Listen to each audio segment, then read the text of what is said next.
خۆشەویستان تەمەن باقی بێ بەرەو جەژنی قوربان دەڕۆین. جەژنی قوربان بەسەرهاتێکی هەیە، هۆکارێکی هەیە کە خوای پەروەردگار ئەم جەژنە پیرۆزەی داناوە. بە پشتیوانی خوای گەورە ئەو بەسەرهاتە باس دەکەین کە خوای پەروەردگار لە قورئانی پیرۆزدا باسی کردووە. خوای گەورە میهرەبان دەفەرمێ فلما بلغ معه السعي قال يا بني إني أرى في المنام أني أذبحك. إبراهيم پیغمبر صلى الله عليه وسلم للشام دەژیا، هەندێک جار دەچوو سەردانی خێزانی هاجری خێزانی دەکرد لەگەڵ ئیسماعیل پێغەمبەردا صلی الله عليه وسلم. کاتێک کە لای ئەوان بوو شەو خەوی بینی، خەوی پێغەمبەران سەلامی خوایان لەسەر بێ هەمووی حەقە و وەحیە، بە فەرمانی خوایە، وەکو خەوی ئێمە نییە. شەو لای خێزانەکە و مناڵەکەی ماوەتەوە تەنها یەک مناڵی هەیە بە تەمەنە و ئەختیارەوە چۆتە ساڵەوە. لە خەوە تەماشای کرد کوڕەکەی خۆی سەر ئەبڕێکە ئیسماعیلە سەلامی خوای لەسەر بێ. کاتێک کە بەیانی کردەوە پیاوێکی بە تەمەنی ئەختیار تەنها یەک مناڵی هەیە، ئیتر نە کچی هەیە نە کوڕ، چۆتە ساڵەوە. ئینسانی کە چووە ساڵەوە زیاتر پێویستی بە مناڵە. خوا تاقید دەکاتەوە بە هەموو شتێک، بە خۆشی بە ناخۆشی، با خۆشەویستی خوابی، با ئەولیای خوابی، با پێغەمبەری خوابی سەلامی خوایان لەسەر بێ، خوا تاقید دەکاتەوە. خوا عالمە تۆ چۆنی، بەڵام بۆی بۆ خەڵکی بسەلمێنێ کە خۆشەویستانی خوا چۆنن. بەڵێ بەیانی فەرمی ئەی ئیسماعیل کوڕەکەم، ئەم شەو لە خەومدا تۆم سەرە بڕی، تۆم دەکرد بە قوربانی. بەڵێ خوای گەورە مناڵت پێ دەبەخشێ، بەڵام هەر خوای گەورەشە مناڵەکەت لێ دەسێنێتەوە، هەر خوای گەورەشە مناڵەکەت نەخۆش دەکات، هەر خوای گەورەی تاقید دەکاتەوە مناڵەکەت تووشی بەڵاو موسیبەت و کێشە و ناخۆشی دەکات. ئینسانی ئیماندار دەبێت خۆڕاگر بێ. ئەوە تا پیاوێکی بە تەمەن سەلامی خوای لەسەر بێ خەلیل اللهە، خۆشەویستی خوایە سەلامی خوای لەسەر بێ، بەو پیریە بەو ئاخر تەمەنیە خوا تاقید دەکات. ئەمە بەڕاستی موسیبەت ئینسان ئەگەر لە مناڵیدا لە گەنجیدا مناڵێکی بمرێ وەکو نییە لە بەتەمەنیا مناڵێکی بمرێ، فەرقی هەیە زۆر. خوا ئیشەکانی جوانە. بەڵێ تەماشا دەکەی خوای گەورە لە خەومدان تۆم سەرە بڕی. نوح پێغەمبەر سەلامی خوای لەسەر بێ بە بەرچاوی خۆیەوە ئاوە بەرچاوی خۆی کوڕەکەی غەرق بوو خوا خنکانی.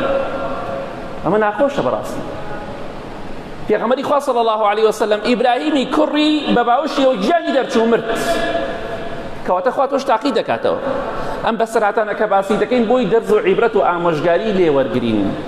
کوڕەکەم بەڕاستی ئەم شەو لە خەومدا تۆم سەرە بڕی بە فەرمانی خوا. ئەو خەوا پەیامێکە بە کوڕەکەت بڵێ. ئیبراهیم پێغەمبەر صلی الله عليه وسلم کاتێکە ئیسماعیلی کوڕی پێگەیشتووە پێی فەرموو ڕۆڵە گیان ئەم شەو لە خەومدا تۆم سەرە بڕی، فانظر ماذا ترى. نەی فەرموو دەی پاڵکەوە با سەرت بڕۆم، نە، فەرمووی تۆ چی دەڵێی؟ خوا فەرمانی پێم کردووە بەوەی سەرت بڕم بتکەمە قوربانی، تۆ ڕێیت چییە؟ بۆ چوونت چۆنە لەسەر ئەم مەسەلە؟ ناڵێت تۆ کوڕی منی بۆت نییە قسە بکەی. ئاخر کێشەکەمان ئەمڕۆ کێشەمان ئەوەیە ئێمە گوێ لە مناڵەکانمان ناگرین. ئەو کێشەکانمانە وا ئەزانین پیاوەتی لەوەدایە کە حساب بۆ ژن و مناڵ مەکەی، ئەو پیاوەتی نییە، با لای تۆ پیاوەتی بێ. پێغەمبەری خوا صلی الله عليه وسلم لە چەندەها شتا مشاوەری بە خێزانەکانی کردووە، پرسی پێیان کردووە. ئەویش نافەرمێت من پێغەمبەری خوام صلی الله عليه وسلم من ئیبراهیمم دەی فەرمانەکەم جێبەجێکەم چکە من باوکی تۆم بۆت نییە قسە بکەی. فانظر ماذا ترى. خوا فێری ئەدەبمان دەکات، فێری ئەخلاق و ڕەوشتی جوانمان دەکات. ئەبێ بەڕێز بین لەگەڵ مناڵەکانی خۆشمانە، لەگەڵ خێزانەکانی خۆشمانە، لەگەڵ دەوروبەری خۆشمانە. نابێ حساب بۆ ڕێی بەرامبەر نەکەین. وەڵام من ئەمانە بە قسەی مناڵ هەر ناکەم. بۆ بە قسەی مناڵ ناکەی؟ وەڵا جارێ مناڵەکەت لە خۆت ئاقلترە، وجاری وایە مناڵ قسەیەکت بۆ کە تۆ هەر نایزانی. کەواتە برای بەڕێزم، خوا فێرمان دەکات ئەگەر ویستت شتێ بە مناڵێک بڵی ڕێی لێ وەرگرە، شت بە زۆر نابێ. ئەو خاڵە زۆر زۆر گرنگە. شت بە زۆر نابێ. ئیبراهیم پێغەمبەر سەلامی خوای لەسەر بێ بە شێوەیەکی بەڕێز لەگەڵ کوڕەکەی خۆی گفتگۆ دەکات.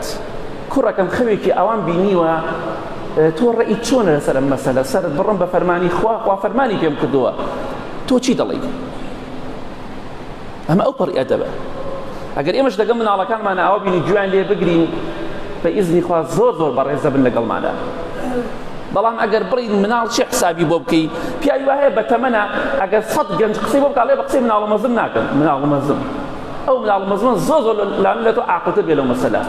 ئەڵێ مامە فڵان کەس شەڕ مەکە، ئاژاوە مەکە، کێشە دروست مەکە، باوە لە دایکم مەدە، زوڵمە لێ مەکە، دەڵێ بە قسەی مناڵ ناکەن. ئەخەتە غەڵەتەوە، ئەوە ئەدەب نییە، ئەوە ڕەوشتێکی بەرز نییە بۆ ئینسانی ئیماندار. تۆ لە ئیبراهیم پێغەمبەر صلی الله عليه وسلم بەڕێزتر و بە حورمەتری ئەوە تا پرس بە کوڕەکەی دەکات.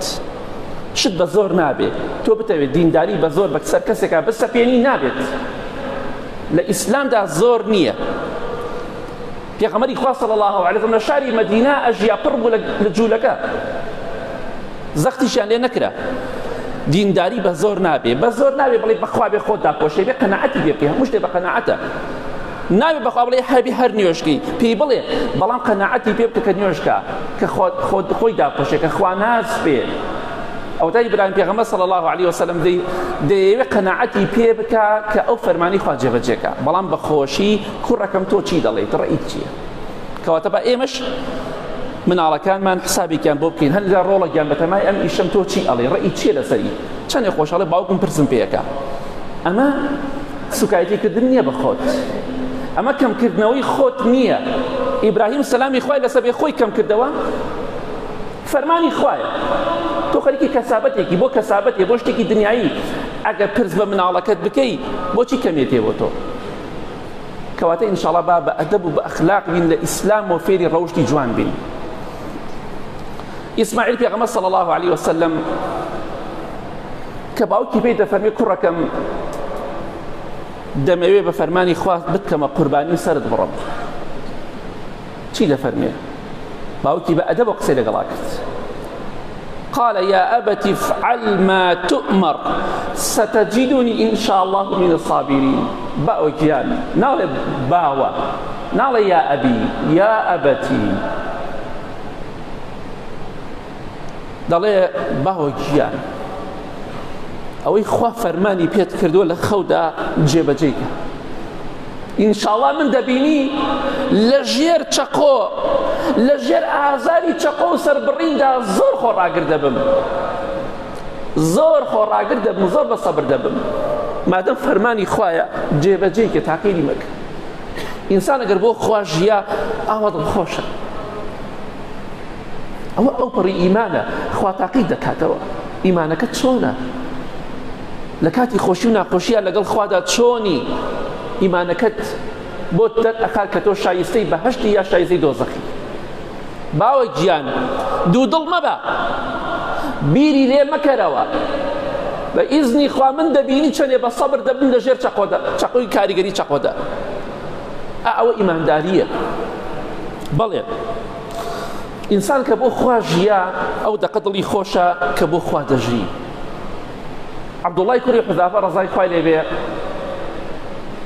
کاتێکە لە سەردەمی ئیمامی عومەردا ڕەزای خوای لێ بێ جێشێکیان بەڕێ کرد، ئەوە بوو بە ئەسیری لەگەڵ چەند موسڵمانێکە گیران ئەسیر بوون. ئیمامی عەبدوڵڵای کوڕی حوذافە ڕەزای خوای لێ بێ مەلیکی ڕۆم، پاشای ڕۆم وتی ئەتکوژم. منجەلیقێکی گەوریان بۆ ساز کرد، ئاوێکی زۆر گەرم، مرۆڤیان تێ دەکرد کە دەریان دەکرد بەس ئێسقانەکەی هاتە دەرەوە، گۆشتی پێوە نەما، ئەوەندە ئاوەکە گەرم بوو. کە بردیانە لای ئەوە بەسەراتەکە درێژە، چەند جارێ باسمان کردم وەسمان ئەم خاڵەیە. ئیمامی عەبدوڵڵای کوڕی حوذافە ڕەزای خوا لێ بێ کە پەروەردەی دەستی پێغەمبەری خوایە ساسەم سەحابەیە خواناسانە، کاتێکە ویسیان بیکەن بەناو منجەڵەکەدا بۆی بیسووتێن و کۆتایی پێبێنن، بیتاوێننەوە، دەستی کرد بە گریان، فرمێز بە چاوی داهاتە خوارەوە. مەلیکی ڕۆم وتی، پاشای ڕۆم وتی بیگەڕێنەوە، دیارە پەشیمان بۆتەوە. چونکە هەر دایانە وازە دینی محەممەد بێنە صلی الله عليه وسلم دەی فەرمووی یەک چاوتڕکاندنی دین و وازە دینی محەممەد نایەنە صلی الله عليه وسلم. پاشای ڕۆم وتی بۆچی دەگریت؟ پەشیمانی؟ وتی نەوەڵا بۆ ناگریم کە ئێستا من دەخەنە ئەو کۆتاییم پێدێت. ئەزانی بۆچی دەگریم ئەی پاشای ڕۆم؟ بۆ ئەوە دەگریم یەک نەفسێکم هەیە لە پێناو خوا دەیبەخشم، یەک ڕۆحم هەیە خۆزگایە، چەندێ موو بە گیانمەوەیە، موو تەڵەمووەکانی گیانم هەموو گیانم چەندێ موو بە گیانمەوەیە، ئەوەندە ڕۆحم هەبووە لە پێناو خوا بمەخشایە. واللهی بەس بۆ ئەوە ئەگریم یەک ڕۆحم هەیە لە پێناو خوا بیبەخشم. ئەوە ئیماندارە. باوە گیان فەرمانی خوا جێبەجێکە و من سەر بڕا. ئیمان زەعیفێکیش ناتوانێ حەیوانێ سەر بڕێ بۆ خوا. کەسانی خۆشەویستانی خۆی تاقی دەکاتەوە ئابە و شێوەیە. کەواتە ئاگاداری خۆمان بین. خوا کەسێک لە ئێمە، چی کەسێک لە ئێمە زۆر بەمان ئامادەی مناڵی خۆمان بکوژین لە پێناو خوا، خۆ لە ئیسلامە ڕێی پێ نەدراوە، مەبەستمان ئەگەر ڕێی پێ بدرایە. یعنی ئەمەی کە ئیبراهیم کردی سەلامی خوای لەسەر بێ لەگەڵ ئیسلامی نەدەکرێت، بە ئیمان زەعیف ناکرێت، بەوانە ناکرێت دەستیان ناچێت سەرەوەی مەڕێ سەر بڕنە پێناو خوادا. ئەوانە ئەو پیاوە نین کە بتوان بشنەوە مەیدانە بەرامبەر بە فەرمانی خوا هەموو شتێک جێبەجێکەن، ملیان لە موو باریکتر بێ بۆ فەرمانی خوا. ئەو بە پیاو دەکرێت، بە ئیمانداری ڕاستەقینە دەکرێت فەرمانەکانی خوا جێبەجێکە. کەواتە ئینسان ئیماندار دەبێ بەم شێوەیە بێ. خوای گەورە دەفەرمێ فلما أسلم وتله للجبين وناديناه أي يا إبراهيم قد صدقت الرؤيا. الله أكبر.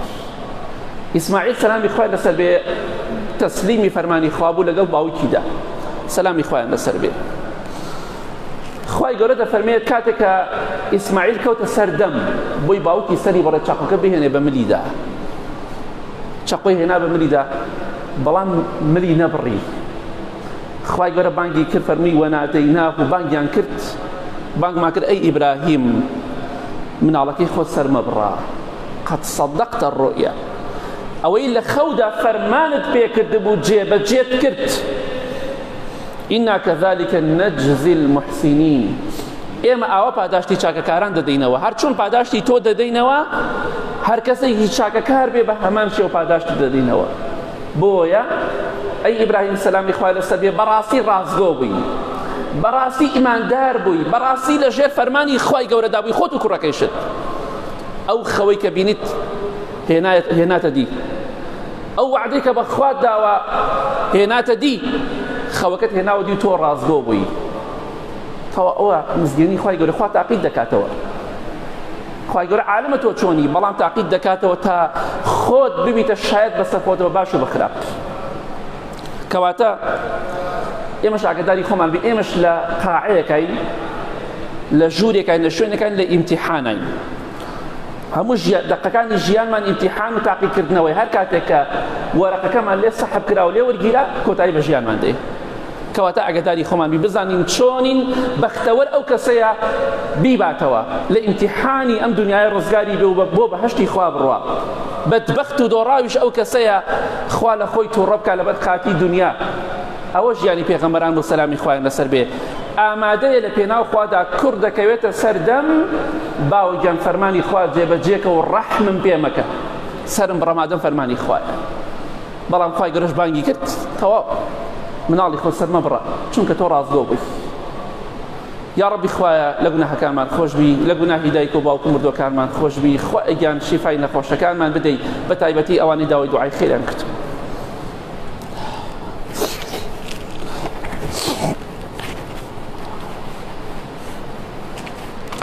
الحمد لله والصلاة والسلام على رسول الله وعلى آله وصحبه ومن والاه. خوای گەورە دەفەرمێت دوای ئەوەی کە بانگی ئیبراهیممان کرد سەلامی خوای لەسەر بێ، خەوەکەت جێبەجێ کرد، تۆ کەسێکی ڕازگۆ بووی، کوڕەکەیشت بە هەمان شێوە سەلامی خوایان لەسەر بێ. خوای گەورە دەفەرمێ ئین هذا لهو البلاء المبین. بەڕاستی ئەمە بڕیارێکی قورس و سەخت بوو، ئەمە بەڵایەکی قورس بوو، سەخت بوو کە خوای گەورە ئیبراهیمی پێ تاقی کردەوە سەلامی خوای لەسەر بێ. بەڕاستی بەڵایەک بوو، تاقیکردنەوەیەک بوو زۆر سەخت بوو. بۆچی سەخت بوو؟ لەبەرەوە ئیبراهیم پێغەمبەر صلی الله عليه وسلم چۆتە ساڵە و ئەختیار بووە و دوای ئەوەش ئیبراهیم پێغەمبەر صلی الله عليه وسلم مناڵی نییە غەیری ئەو مناڵە و خوش دەفەرمێ مناڵەکەت سەر بڕە ئەمە بەڵا نییە خوا بێنە بەرچاوی خۆت کەسێک لە ئێمە خوا فەرمانی پێ بکە یا مرۆڤێک فەرمانی پێ بکە بڵێ مناڵەکەی خۆت بکوژە یا مناڵەکەی خۆت بکە ژێر سیارەوە چەندێک قورسە چی مصیبەتێکە يعني قرصة براسي إن هذا لهو البلاء المبين براسي بەڵایەکی ڕوون و ئاشکرا و زۆر سەخت بوو کە ئیبراهیم پێغەمبەری تێپەڕی سەلامی خوای لەسەر بێ کەواتە خوا تاقید دەکاتەوە بەڵای گەورەت بەسەرا دێنێ بەڵام خێری تێدایە بۆ تۆ ئەوەی کە بە ئیبراهیم پێغەمبەر کرا صلی الله عليه وسلم لەگەڵ ئیسماعیلدا صلی الله عليه وسلم بە ئێمەمانە ناکرێ مەگەر کەمێکمان نەبێت ئێمە ئامادەنین لە پێناو خوادا تۆزێ گەرمامان بێ ئامادەنین لە پێناو خوادا تۆزێ ناڕەحەتی بچێژین لەکوێ ئامادەین مناڵی خۆمان بکەینە قوربانی ئامادەنین ئاژەڵێک لە ساڵێکە ئاژەڵێ بکەینە قوربانی کەی پیاوی ئەوەی بکە مناڵی خۆمان بکەین بە قوربانی ئەگەر خوا ڕێمانی پێ بدایە کەواتە با بە خۆماندا بچینەوە لە ژیانی پێغەمبەران سەلامی خوایان لەسەر بێ دەرز و عیبرەت و ئامۆژگاری وەرگرین بە خۆماندا بچینەوە کە ئێمە چەندێک خراپین کە ئێمە چەندێ لە دواوەین خوا تاقید دەکاتەوە مناڵت نەخۆش دەهات لێت ئەسێنێتەوە دەیمرێنێ مناڵت دەکوژرێ هەمووی تاقیدکردنەوەی خوای گەورەیە بەڵام گرنگ ئەوەی ئینسان بیباتەوە گرنگ ئەوەیە بە پشتیوانی خوا قیامەتی خۆت نەدۆڕێنی ئیبراهیم پێغەمبەر صلی الله عليه وسلم چەندەها بەڵا و ناخۆشی و ناڕەحەتی لە دنیادا توش بوو تۆش شوێن کەوتووی ئەوان بی دەبێ ناخۆشی و ناڕەحەتی بەسەرا بێت خوای گەورە دەفەرمێ وەفەدەیناه بذبح عظیم ئێمە بەرانێکی چاکمان نارد بۆ ئیبراهیم پێغەمبەر صلی الله عليه وسلم بانگمان کرد ئەی ئیبراهیم ئەو بەرانە سەر بڕا واز لە کوڕاکەی خۆت بێنێ چەندی هەواڵێکی خۆشە تۆ لە پێناو خوا ئیشەکانت بکە دڵنیا بەخوا دڵخۆش دەکە بۆ خوا بژی دڵنیا بەخوا دڵخۆش دەکە ئیبراهیم پێغەمبەر صلی الله عليه وسلم تێپەڕی بۆ وەزعدا بۆیە خوای گەورە فەرمووی وفديناه بذبح عظيم وتركنا عليه في الآخرين سلام على إبراهيم كذلك نجزي المحسنين إنه من عبادنا المؤمنين خوای گەورە بانگی کرد ئەی ئیبراهیم صلی الله عليه وسلم ئەوە بەرانێکمان بۆت هێناوە بانگ کرا ئیتلانی مەلایکە و بێلانی خوای پەروەردگارە بێ ئەوە ئێمە نازانین چونکە خوای گەورە فەرمووی بانگمان کرد کاتێکە لا دەکاتەوە ئیبراهیم صلی الله عليه وسلم تەماشا دەکە بەرانێکی جوان چاک قەڵەو دانراوە دەی ئەمە سەر بڕە لە جاتی کوڕەکەی خۆت چونکە تۆ تاقی کرایتەوە کە خوای گەورەش عالمە کە سەرکەوتوو دەبێت ئەمجا خوای گەورە دەفەرمێ وتركنا عليه في الآخرين ئیبراهیم پێغەمبەر صلی الله عليه وسلم بەهۆی ئەوەی کە فەرمانی خوای جێبەجێ کرد ناوێکمان بۆی هێڵایەوە لە دوای خۆیشی زۆڕیەتەکەیشی مایەوە بە هەمان شێوە دەی چەند هەزار ساڵە خەڵکی دەڵێ ئیبراهیم پێغەمبەر صلی الله عليه وسلم ناوێکی پاک و خاوێن ناوێکی بەرز ناوبانگێکی بەڕێز و بە حورمەت ئەوە فەرمانی خوایە هەر کەسێ فەرمانی خوا جێبەجێکە هەر کەسێ بۆ خوا بژی خوا سەربەرزی دەکات خوا ناوی بە پاکی و بە گەورەی دەهێڵێتەوە ئەگەر هەموو خەڵکی دژایەتی بکە هەر خوا بەرز دەکاتەوە ئیمامی بوخاری ڕەحمەتی خوای لێبێ شار بە شار ئەڕۆژ دەریان دەکرد ئەوانەی کە ناحەز و حەسوود بوون بوختیانیان بۆ کرد بەڵام خوا ئەوانی لە ناو برد و ناویان نەما ئیمامی بوخاری بەرز کردەوە بۆیە خوای گەورە تووشی بەڵایەکت دەکا خێری تێدایە بۆ تۆ دڵنیا بە هەر چی بەڵایەکت بەسەرا بێ خێری تێدایە بۆ تۆ خوای گەورە لە تۆ عالمترە زاناترە داناترە دەزانێت چی بۆ تۆ باشە چی بۆ تۆ خراپە جار وای بەهۆی بەڵایەکەوە لەوانەیە جاری وایە سەیارەکەت کوژا بێتەوە لە شوێنەکە پێت ناخۆش بووە بەڵام ئەگەر بڕۆشتای بەڵایەکی گەورە تووشە بوو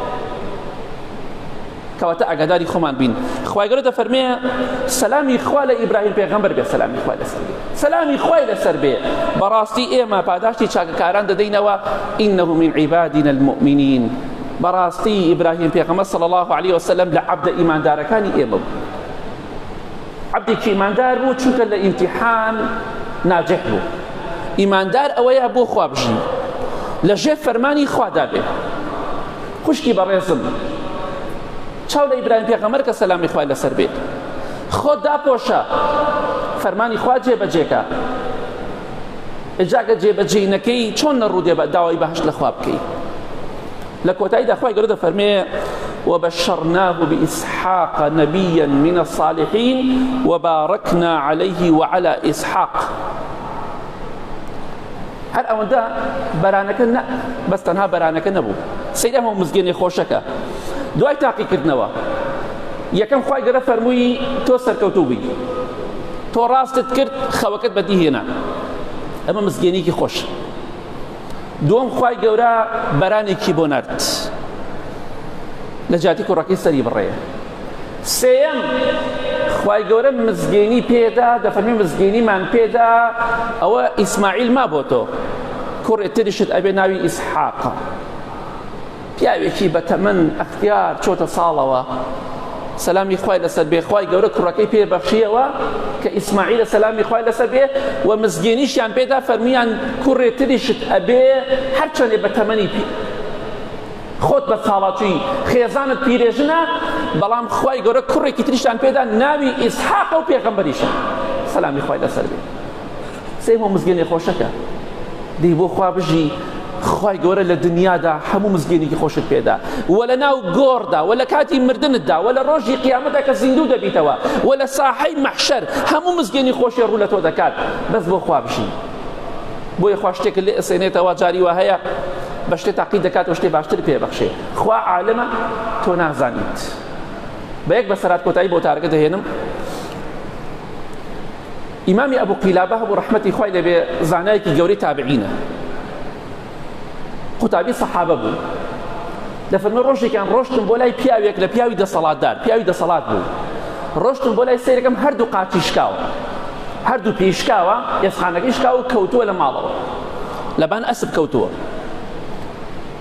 ئیمامی ئەبوو قیلابە ڕەحمەتی خوای لێبێ وتی پێم وت ئەمە خێری تایە بۆ تۆ ئینشاءڵڵا ئەمە ئەبێتە خێر بۆ تۆ وتی ئیمامی ئەبوو قیلابە خێری چی تایە من هەردوو قاچم شکاوە ئەمە چی خێرێکی تایە وەڵام ئەمە بەس خێری تیا نییە یعنی هەنی کات تۆ بەس بەڵاکە ئەبینی بەڵام پشتی بەڵاکە نابینی ئەمە چی خێرێکی تایە من قاچم شکاوە ناتوانم بڕۆمە ڕێوە فەرمی وا مەڵێ خێری تێدایە چەند ڕۆژێکی پێچوو دەسەڵاتدارەکان بانگیان کردیان وەرە ئەڕۆین ئیمامی حوسەین ڕەزای خوای لێبێ ئیمامی حوسەین کە لە عێراق شەهیدیان کرد وتیان وەرە ئەچین ڕێ بە حوسەین ئەگرین لەگەڵ ماڵ و مناڵەکەی و کەسەکانیان ئەوی جوابی نار بۆ دەسەڵاتدارەکان وتی خۆتان نەزانن هەردوو قاچم شکاوە ناتوانم یەک هەنگاوێ بنێم بۆ کوێ بێم نەیتوانی بڕوا چەند ڕۆژێکی پێچوو ئیمامی حوسەین شەهید کرا ڕەزای خوای لێبێ لەگەڵ ئەو جەماعەتێک کە لەگەڵیدا بوو ڕەزا و ڕەحمەتی خوایان لێبێ ئەمجا ئەم پیاوەی کە قاچی شکاوە گەیشتە قەناعەت ئەیوت ڕەحمەتی خوا لە ئەبوو قیلابە بێ